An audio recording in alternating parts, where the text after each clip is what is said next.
લગ્ન પહેલા હું ને શ્યામલ અમે બંને સાવજ જેવા હતા. સાવજ સિંહ. લગ્ન પહેલા અમે બંને સાવજ જેવા હતા. લગ્ન પછી અમે બંને સાવજ એવા થઈ ગયા છે. તમારી જેમ. તમારા મા બાપ ઈચ્છે છે કે એમની પાસે વારસામાં મળેલી રિંગ જે સાઈઝની હોય એમાં જેની આંગળી ફિટ બેસે એવી લાડી તમે શોધો. લગ્ન માટે લાડી મળી જાય એટલે વાડી શોધવાની રહે છે. આજકાલ લાડી મળી જાય છે પણ વાડી મળતી નથી. બંને બહુ મોંઘા પડે છે. ફરક માત્ર એટલો છે કે વાડીનો ખર્ચો એક જ ઝટકે ચૂકવવાનો થાય છે અને લાડીનો કટકે. સંસારના અમુક કરુણ પ્રશ્નો નિરુત્તર જ રહે છે. જેમ કે કંકોત્રી હંમેશા લાલ અક્ષરે કેમ છપાવવામાં આવે છે? એ રેડ સિગ્નલ અંગે કુંવારાઓ લાંબો વિચાર કરતા નથી. મારા લગ્નની કંકોત્રી પર આગળના પાને મેં પ્રિન્ટરને મોટા અક્ષરે વિવાહ છાપવા કહેલું તો એણે છેલ્લો અક્ષર હ ના બદલે દ છાપી દીધો. વિવાહના બદલે વિવાદ છાપ્યો. હું ફરિયાદ કરવા ગયો તો એ બેશરમ કે એમાં કઈ મોટી ભૂલ થઈ. મેં કહ્યું વાહ, વિવાહના બદલે વિવાદ છાપે છે અને પાછો ઉપરથી કહે છે કે મારી ભૂલ નથી. એ કે બરાબર જ છે ને, વિવાહ તો એક જ દિવસ છે ને.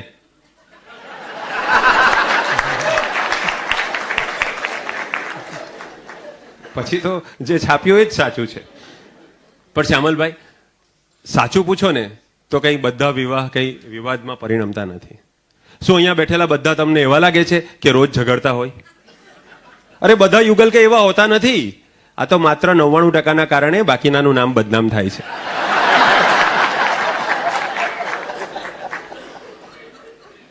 તો પ્રત્યેક મારી પાસે જે કોઈ ભૂલથી આવી ચડે છે, પ્રત્યેક લગ્નોત્સુકને હું એ જ આત્મભાન કરાવું છું કે 1% સફળતાની આશાએ ઇશ્કનું રિસ્ક શું કામ ઉઠાવવું? પ્રેમના ઇસ્યુમાં શરૂઆતમાં કિસ્યું અને મિસ્યુનું આકર્ષક રિટર્ન મળ્યા પછી ભાઈઓનું ગાડું રગસ્યું થવાથી બહેનોના નસીબે આંસુ લૂછવા ટીસ્યુ જ આવે છે.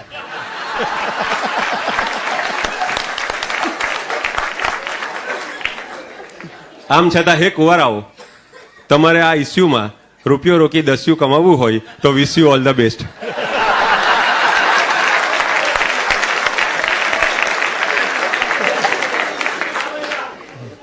કહેવાય છે કે જોડીઓ સ્વર્ગમાં બને છે. જોકે પછી જે કંઈ થાય છે એ બધું નરકમાં શોભે એવું હોય છે. પત્ની અને પતિના વજનનો સરવાળો જ્યાં સુધી 100 કિલોની અંદર રહે ત્યાં સુધી કપલ્સને જોડી કહેવાય, ત્યારબાદ જોડા કહેવાય. પછી તો ઘણીવાર એવું થાય કે સ્વર્ગમાં બનેલા આ જોડાઓ મોચીએ પગમાં પહેરવા બનાવેલા જોડાઓ હાથમાં ગ્રહીને પોતાનું કજોડાપણું સાબિત કરવાનો પ્રયાસ કરતા હોય છે. અમારા મિત્ર હસુભાઈનો સુપુત્ર મિત 20 વર્ષનો થયો. એની પ્રત્યેક વર્ષગાંઠ એના પપ્પાના પેટમાં સારણગાંઠ કે મનમાં મડાગાંઠ ઉત્પન્ન કરતી. કેમ કે પુત્રની પ્રત્યેક વર્ષગાંઠે એમનું ખિસ્સું હળવું થતું અને તેથી હૈયું ભારે થતું. પરંતુ 20મી વર્ષગાંઠે હસુભાઈ જ્યારે હિસાબ લગાવવા બેઠા ત્યારે ખ્યાલ આવ્યો કે પોતે તો પુત્રને અપાવવા લાયક બધું જ અપાવી ચૂક્યા છે. પુત્ર પાસે માંગવા લાયક કંઈ છે જ નહીં. તેથી ખૂબ આત્મવિશ્વાસપૂર્વક એ પુત્ર પગે પડવા, ટુ બી પ્રિસાઇઝ ગળે પડવા આવે એની રાહ જોવા લાગ્યા. માંગીને શું માંગશે? લેટેસ્ટ મોબાઈલ, બાઇક, આઈપોડ બધું જ તો અપાવી ચૂક્યો છું. ત્યાં જ મિત કાનમાં 2 ઇયરફોનની વચ્ચે હેડનું શંકાસ્પદ અસ્તિત્વ લઈને આવ્યો.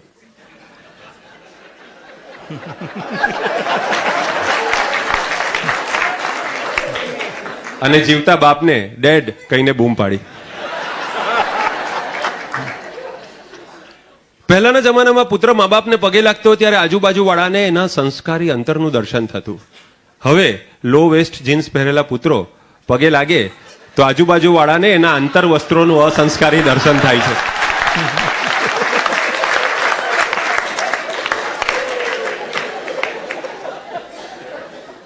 આવી રીતે પગે પડવાની ભદ્ર અને અભદ્ર ક્રિયા એક સાથે આકાર પામ્યા પછી હસુભાઈ બોલ્યા કે બેટા માંગે તે આપું.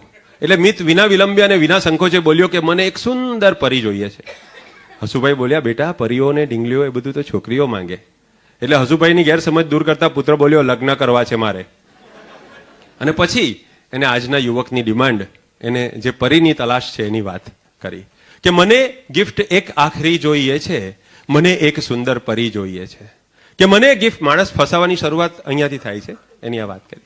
કે મને ગિફ્ટ એક આખરી જોઈએ છે, મને એક સુંદર પરી જોઈએ છે, સ્વર્ગથી સરસ સાસરી જોઈએ છે, ત્યાં સાડીઓની હાજરી જોઈએ છે, ને શાળાઓની ચાકરી જોઈએ છે, કે જીવવાને માટે ધરી જોઈએ છે, મને એક સુંદર પરી જોઈએ છે. કેવી પરી? કે રતુંબલ હો ચહેરો અને મધ્યમાતલ, કે રતુંબલ હો ચહેરો અને મધ્યમાતલ, જરા ચાલ અલ્લડ સકલ દેહ કોમલ, મગજ સ્થિર થોડું, નજર થોડી ચંચલ, અણુએ અણુમાં મચાવી દે હલચલ, મને એક એવી પરી જોઈએ છે. કે ઢીલું ટોપ પહેરે અને જીન્સ ટાઈટ, કે ઢીલું ટોપ પહેરે અને જીન્સ ટાઈટ, પ્રિયંકાને આપે એ ફેશનમાં ફાઇટ, ને બિપાસાથી થોડીક ઊંચી હો હાઈટ, ને ભલે એ પહેરે પેન્સિલ હિલની સેન્ડલ, મને એક એવી પરી જોઈએ છે. ન કહેવું પડે પ્રેમમાં સ્ટાર્ટ જેને, ન કહેવું પડે પ્રેમમાં સ્ટાર્ટ જેને, દરેક જાતની આવડે આર્ટ જેને, ગણે આખી દુનિયા અતિ સ્માર્ટ જેને, છતાં એની આગળ હું લાગુ નહીં ડલ, કરી હું શકું જેને ઇઝીલી હેન્ડલ, મને એક એવી પરી જોઈએ છે. કેવી છોકરી જોઈએ આજના છોકરાને? એ મોડર્ન હો બેશક, જરા હોય દેશી, એ મોડર્ન જેને ઇઝીલી હેન્ડલ, મને એક એવી પરી જોઈએ છે. કેવી છોકરી જોઈએ આજના છોકરાને? એ મોડર્ન હો બેશક, જરા હોય દેશી, એ મોડર્ન હો બેશક, જરા હોય દેશી, જશોદા હશે તો બનાવીશ જેસી, કરે કુક એ કિચનને રાખે ન મેસી, તળે પૂરી સુંદર કદી પીરસે નૂડલ, મને એક એવી પરી જોઈએ છે. બંને આવડવું જોઈએ. તળે પૂરી સુંદર કદી પીરસે નૂડલ, મને એક એવી પરી જોઈએ છે. એ ઇંગ્લિશમાં સમજે ને બોલે એ હિન્દી, એ ઇંગ્લિશમાં સમજે ને બોલે એ હિન્દી, એ ટેટુ એ રાખે ને કરે ક્યારેક બિંદી. બંનેમાં પગ રાખવાના. એ ઇંગ્લિશમાં સમજે ને બોલે એ હિન્દી, એ ટેટુ એ રાખે કરે ક્યારેક બિંદી, એ પિઝાથી રીઝે ચલાવી લે ભીંડી, એ પિઝાથી રીઝે ચલાવી લે ભીંડી, તરત થાય સેટલ શિકાગો કે ગોંડલ, મને એક એવી પરી જોઈએ છે.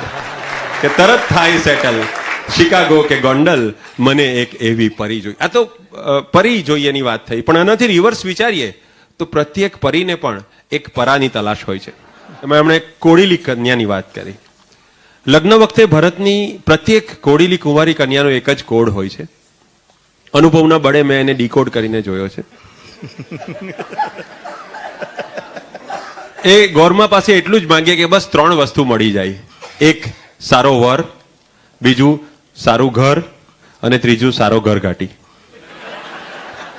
આમાંથી પહેલું ન હોય તો ચાલે, વર ન હોય તો ચાલે. ને નસીબ સંજોગે વર, ઘર અને ઘરઘાટીમાંથી નસીબ સંજોગે જો ત્રીજું નહીં મળે તો પહેલા પાસે ત્રીજાનું કામ કરાવી શકે તે ખરી પત્ની. ટૂંકમાં લગ્નની વ્યાખ્યા એવી પણ આપી શકાય કે જે કોડીલાને કોડી ના કરી નાખે. પછી મારા મિત્રની મેં વાત કરી આગળ, તો હસુભાઈ અને હેમાબેનના કોડીલા સુપુત્ર મિત કુમારનો સમય થતા, એટલે કે એનો કાળ બેસતા, સમાનાર્થી શબ્દો છે આમાં કઈ, એના માટે કન્યાની શોધ ચાલી.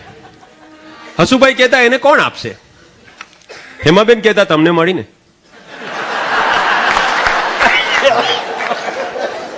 પછી ફિલસૂફની અદાથી કહેતા કે ભગવાને દરેક પગ માટે એક સેન્ડલ અને દરેક નંગ માટે એક સેમ્પલની રચના કરેલી જ હોય છે. હેમાબેનને વિશ્વાસ હતો કે કોઈ ને કોઈ સુકન્યા હશે જ એમના સુવર માટે. સુકન્યા તો સુવર થાય ને. એ જ અમાર આશાથી તેઓ પુત્રવધુ શોધી રહ્યા હતા. બેટર ચોઇસ અને વાઇડ સિલેક્શન માટે આ પરિવારે દક્ષિણ ગુજરાતના સુરત શહેરના અમારા સન્મુખ સુરતીની કન્યા તરફ નજર દોડાવી. કુંડળી મેચ થઈ, પરિવારો અનુકૂળ હતા, એટલે છેલ્લી ઔપચારિકતા માટે મિત કુમાર કન્યાને જોવા માટે સુરત ગયા. ભાવિ સસરા સન્મુખ સુરતીની એક જ શરત હતી, પોયરો કાંડા લહન ખાટો નહીં જોઈએ. એટલે વૈષ્ણવજન મિત કુમારે પોતે કાંદા લસણ ખાય છે એ છુપાવવાનું હતું. ભાવિ સસરાના ઘરે ડોરબેલ વગાડતા બારણાના જાળિયાનું તાળું ખોલીને જમાઈને આવકારવામાં આવ્યા. પ્રવેશતા જ શુદ્ધ અને તાજી હુરટી ભાષાની સુવાસ આવી. બાણને ટાલું મારી દે, ભિખારી અંદર ઘૂસી આવે છે.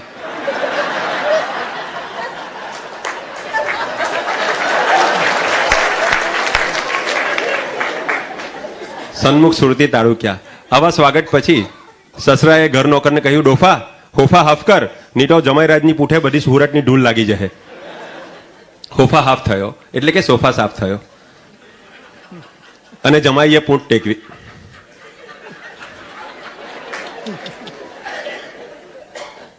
સસરાએ કિચન તરફ જોઈને બૂમ પાડી, ઈંડું તૈયાર છે?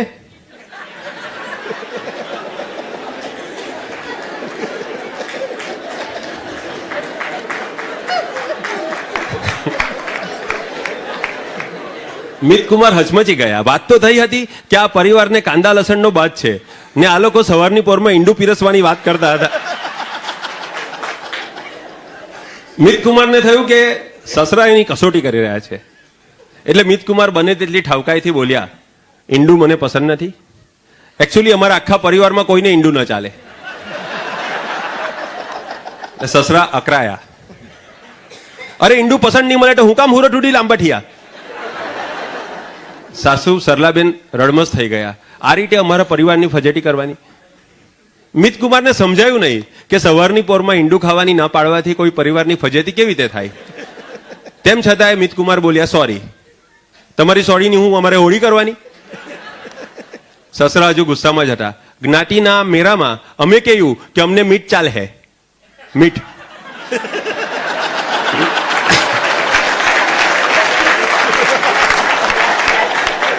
જ્ઞાતિના મેરામાં અમે કહ્યું કે અમને મીઠ ચાલે, તો તમારા મમ્મી પપ્પાએ બી કહ્યું કે અમને ઈંડું ચાલે. હવે પલટી હે ના મારો.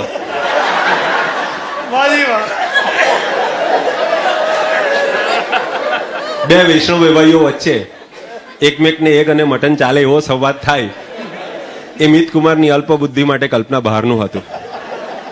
પણ સસરાએ પછી હાથ જોડ્યા. જેમ તુષારભાઈએ વાત કરી કે સસરાએ તો જોડવા જ પડે. પણ ઈંડું તૈયાર છે તો હવે જોઈ તો લેવું. મિતકુમારને થયું કે ઈંડું ખાવામાં વાત છે, જોવામાં નથી. એટલે એમણે હકાર સૂચક હા પાડી. સસરાએ 3 તાલી પાડી એટલે એક સુંદર કન્યા ટ્રે લઈને આવી. ટ્રેની અંદરનો ખાદ્ય પદાર્થ જોતા મિતકુમારને થયું કે આ ઈંડા લંબગોળના બદલે ગોળ કેમ છે. સસરાએ ખુલાસો કર્યો કે રસગુલ્લા છે.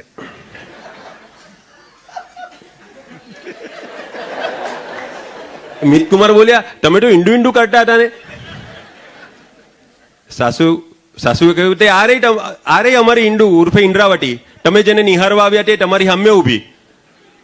એ મિતકુમારે આદુવટી જોઈ હતી, દ્રાક્ષાવટી જોઈ હતી, પણ આ ઇન્દ્રાવટી પહેલી વાર જોઈ.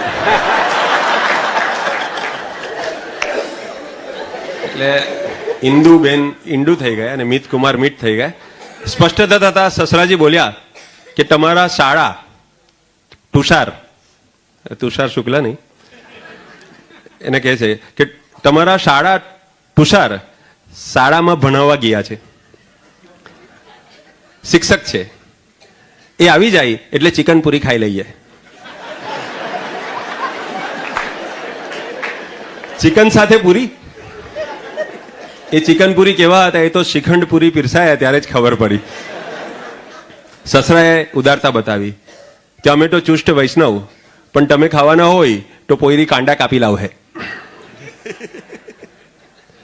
મિતકુમારે પોયરીના હાથના કાપેલા કાંડા ખાવા નહોતા એટલે વિનમ્રતાપૂર્વક ના પાડી અને જમીને હાથ ધોઈ નાખ્યા. અને અંતે મીઠે કહી દીધું કે મને ઈંડું પસંદ છે. આ વર્ષે મારા એક ઉંમરલાયક મિત્રએ અટલ બિહારી જેવી અટલતા છોડીને લગ્નની શટલમાં જોડાવાનું નક્કી કર્યું. પહેલા તો ગંગાબેન, સિંધુમતી, સરસ્વતીબેન, યમુના ગૌરી, ગોદાવરી અને નર્મદા ગૌરી નામની ત્યક્તાઓ અને વિધવાઓ સાથે ફ્લર્ટ કરતો હતો. તે છોડીને લગ્નના ગલ્ફમાં એણે નૈયા ઝુકાવી. એના લગ્નમાં મારા પારસી મિત્ર બરજોર સાથે મારે જવાનું થયું. બરજોર અમારા બંનેનો કોમન અને વાંઢો મિત્ર. તમે તો જાણો છો કે પારસીઓમાં વાંઢા હોવું કોમન છે અને પરણવું અનકોમન છે. લગ્નની વિધિ ચાલતી હતી. બરજોરે મારી સાથે વાત માંડી, ડાક્ટર, લગ્ન વખતે અહીં ગોર મહારાજ આટલી બધી વાર સાવધાન બોલે જ, તો બી અહીં બે જણાને ખ્યાલ કેમ નથી આવતો કે કઈ કાચું કપાય છે? મેં કહ્યું, ચૂપ રે બરજોર, વ્યવધાન ન કર, આ મંગળ ફેરા જો. મંગલ ફેરા? ફેરા એટલે શું? મેં આવડત અને અનુભવના આધારે જવાબ આપ્યો, ચક્કર ચક્કર ફરવાનું. ઓ 60 ફેરા, ડિવાઇન લવ જેવા ફેરા રોમિયો ને જુલિયટે ફર્યા, જેવા લૈલા ને મજનુએ ફર્યા, એવા A1 બી 7 સર્કલ ફરશે. 7 નહીં, અમારા ગુજરાતીઓમાં 4 જ ફેરા આવે. પણ હું એ તો 7નું સાંભળ્યું હતું, 4 જ કાંઈ. અમારી ગુજરાતણોનું તેજ એવું કે એની સાથે 4 ફેરામાં જ ફેર ચડી જાય, તો 7ની શું જરૂર. પણ એક પારસીની દ્રષ્ટિએ આપણા હિન્દુ લગ્નને જુઓ તમે, પણ એને મંગલ ફેરા કાંઈ કહેવાય? કેમ કે બાવાજી એના કરતાં તો કોલંબસની જેમ પૃથ્વીના ફેરા ફરવાનું સહેલું છે. બાવાજી લગ્ન એ મિશન માર્સથી કમ નથી, એટલે એને મંગળ ફેરા કહેવાય. જેમ અમેરિકનો મિશન માર્સથી કાયમ ખાલી હાથે આવવાનું છે એમ ખબર હોવા છતાં ખર્ચો કરે છે, એમ આમાં પણ ખાલી હાથે જ આવવાનું હોય છે, તે છતાં માણસ ખર્ચો કરે છે. એ બધું ઠીક છે, પણ આપણે અહીં ઘાનીના બલડની જેમ ફેરા ફરીએ એ ન ચાલે. આપણને નોલેજ હોવું જોઈએ કે શું પીલાઈ રહ્યું છે.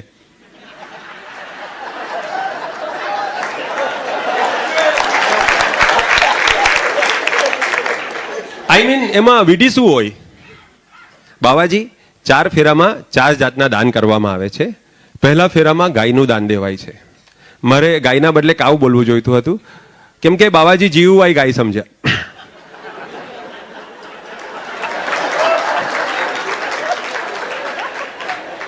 અચ્છા, તો ગાયનું દાન ગળને દેવાય એમ? પણ હું તો એમ સાંભળ્યું હતું કે ગળનું દાન ગાયને દેવાય.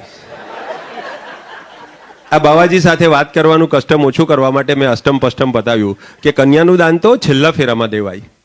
તો કે છે નોન રિફંડેબલ દાન. તો ઓફકોર્સ કરમુક્ત દાન, બુદ્ધિના બારદાન. બાવાજી આ દાનમાં કર મુક્ત ન રહે, એ તો હસ્તમેળાપ વખતે બંધાયો તે બંધાયો. મેં કહ્યું છોડ બરજોર, ચાલ હવે આ વિધિ જો. પણ બરજોરે તાળી પીધી હતી કે શું, તેથી ચાલુ વિધિ અટકાવીને પેલા વરરાજાને કહે પહેલા મારી ગઝલ સાંભળ. લગ્નના મંગલાષ્ટક ગાવાનો ટાઈમ, ત્યારે એ ગઝલ સંભળાવે છે કે ગરડો થઈ ગોરે ચરે જ, આઈ માણસ શું કરે છે? કે ગરડો થઈ ગોરે ચરે જ, આઈ માણસ શું કરે છે? ને ખારો ખોડી ખુદ પરે જ, આઈ માણસ શું કરે છે? ને પ્રેમમાં પડવા કીધું તો પ્રેમમાં ગબડી પડો, કે પ્રેમમાં પડવા કીધું તો પ્રેમમાં ગબડી પડો, ઉઠવાને ટલવલે જ, આઈ માણસ શું કરે છે? ને મારા પૈસે તારી પીવડાવી દીધી સોજી સલાહ, કે મારા પૈસે તારી પીવડાવી દીધી સોજી સલાહ, તો બી પનવા સલવલે જ, આઈ માણસ શું કરે છે? ને જેમ ચાવલ દાલની સાથે મળે, આમ ફૂલ ને પતંગિયાની જેમ મળવાનું હોય કે કઈ ચાંદ ને તારાની જેમ મળવાનું હોય, પણ આ પારસીભાઈ કે જેમ ચાવલ દાલની સાથે મળે મળીએ ડિયર, એમ કઈ ખીચડો કરે છે, આઈ માણસ શું કરે છે? ને રોમિયો જુલિયટ રાંઝા હીર જેવો પ્યાર કીધો ને હવે, કે રોમિયો જુલિયટ રાંઝા હીર જેવો પ્યાર કીધો ને હવે, પાણીપત જેવું લરે છે, આઈ માણસ શું કરે છે? ને લગ્નનો એક ખાડો છે, એમાં કૂદતા પહેલા વિચાર્યું નહીં કે પર્યાટે બધા જ કૂદે છે એમાં, કે કૂદતા પહેલા વિચાર્યું નહીં કે પર્યાટે બધા બહાર નીકળવા મથે છે, આઈ માણસ શું કરે છે? વરરાજા સાંભળીને ઉઠીને જતા હતા, મેં માંડ હાથ પકડીને બેસાડ્યા એમને. મેં કહ્યું હવે મારું મંગલાષ્ટક સાંભળ. મંગલાષ્ટક? બાવાજી સ્ટક થઈ ગયા. એ વળી શું? મેં કહ્યું મંગલાષ્ટક શાર્દુલ્ય વિક્રીડિત છંદમાં લખાઈ, મા તારા સલગા જભાન સલગા તારાજ તારાજ ગા. મારે વાસ્તે લખી આપશો? મારી પડોશન ગુલબાનુને બહુ ગમશે. મેં કહ્યું તારા માટે તો દંગલાષ્ટક લખવું પડે. એનો છંદ કયો? માથામાં સણકા જબાન સળગે નારાજ તારાજ થા. લગ્ન પહેલા પ્રેમિકાને ફેસબુક પર એનો ફેસ જોઈને બુક કરનાર યુવકે પ્રેમિકાના સોફ્ટ સ્વરૂપને તો લગ્ન પહેલા જ જોઈ લીધેલું હોવાથી લગ્ન પછી એનું હાર્ડ એટલે કે રૌદ્ર સ્વરૂપ જ જોવાનું બાકી રહે છે. લગ્ન પહેલા જેની સાથે ચેટ કરતી વખતે કોમ્પ્યુટર હેંગ થઈ જાય તો ગુસ્સો આવતો, હવે રૂબરૂમાં એની ચેટ થોડી વધુ ચાલે તો જાતે હેંગ થઈ જવાનું મન થાય છે. લગ્ન પહેલા વાગદત્તા કહેતી હોય છે કે મારા મનનો માણીકર તો સદા બહાર છે. 10 વર્ષ પછી કહે છે કે એ સદા બહાર જ હોય છે. લગ્નના 10 વર્ષ પછી પતિ પત્નીનો ટોક ટાઈમ ટોકાટોક ટાઈમમાં કન્વર્ટ થઈ જતો હોય છે. તેથી પતિ વગર પગારે પણ ઓવર ટાઈમની વેતરણમાં હોય છે અને પત્નીને ઓવર ટાઈમ મળતો નથી. છતાં પતિ રાતે ઘરે તો આવે જ, ભૂલી ભટકીને આખરે પોતાના જ ઘરે આવે. શું કરે બિચારો? જે ઘરમાં પોતાનો પાયજામો કે નાઇટ ડ્રેસ હોય એ જ ઘરે પાછા આવવું પડે ને. લગ્નના 15 વર્ષ પછી અમારા હસુભાઈના પત્ની હેમાબેન એકવાર પોલીસ સ્ટેશને ગયા અને ત્યાં જઈને કમ્પ્લેન કરી કે ઇન્સ્પેક્ટર સાહેબ મારો વર ખોવાઈ ગયો. આમ પણ બધી પત્નીઓની ફરિયાદ હોય છે કે વર ઘરે હોય ત્યારે પણ ખોવાયેલા જ રહે છે. પણ હસુભાઈ તો ખરેખર ખોવાઈ ગયા હતા. રાતે પાયજામા માટે ન આવ્યા. એટલે હેમાબેને પોલીસ સ્ટેશન જઈને ફરિયાદ કરી. ઇન્સ્પેક્ટરે FIR નો ચોપડો કાઢીને પેન હાથમાં લઈને બોલ્યા, નામ હેમાબેન. અરે બેન, વરનું નામ પૂછું છું. એટલે હેમાબેન માથું ખંજવાળતા બોલ્યા, બધા એને હેમાનો વર જ કહે છે. હા, હસુ નામ છે એનું. વર્ણન આપો. ઊંચાઈ? એક્ઝેક્ટ ખ્યાલ નથી. મારી સામે તો વાંકા વળીને જ ઊભા રહે છે. વજન? તમારું કેટલું છે? બસ હશે એટલું જ. પસ્તી થોડી છે કે વજન કરીને કાઢીએ. ઇન્સ્પેક્ટર પૂછે છે, વાળનો રંગ? હે, એ તો ડાય ક્યારે કરી છે એના પર આધાર. ઇન્સ્પેક્ટરને ખ્યાલ આવી ગયો કે દાખલો ભારે છે, છતાં એ હિંમત ન હાર્યા. શરીર પર કઈ આઈડેન્ટિફિકેશન માર્ક, ઘા કે વાગ્યાની નિશાની? એ તો થાય, રૂજાઈ જાય અને પાછી નવી થાય. હવે આનું કરવું શું? આના વરને શોધવો કેમ? છતાં ઇન્સ્પેક્ટરે કોશિશ ચાલુ રાખી. એમનો પહેરવેશ તો કે ઘરમાં લુંગી ગંજી, બહાર શું પહેરીને જાય છે તે ધ્યાન રાખતી નથી. ઇન્સ્પેક્ટરે છેલ્લો દાવ અજમાવ્યો. અચ્છા, એ છેલ્લી વાર જ્યારે ઘરથી નીકળ્યા, ગુમ થયા, ત્યારે એમની સાથે કોઈ હતું? તો કે હા, હતો ને, અમારો કૂતરો આલ્સેશિયન, વજન 47 કિલો, રંગ તપકીરીયો, જમણા પગે કાળા રંગનું લાખું, 3 ફીટ 4 ઇંચ લંબાઈ, બ્રાઉન કલરનો પટ્ટો છે, પટ્ટા પર બિલ્લો છે, બિલ્લા પર ટોમી લખેલું છે.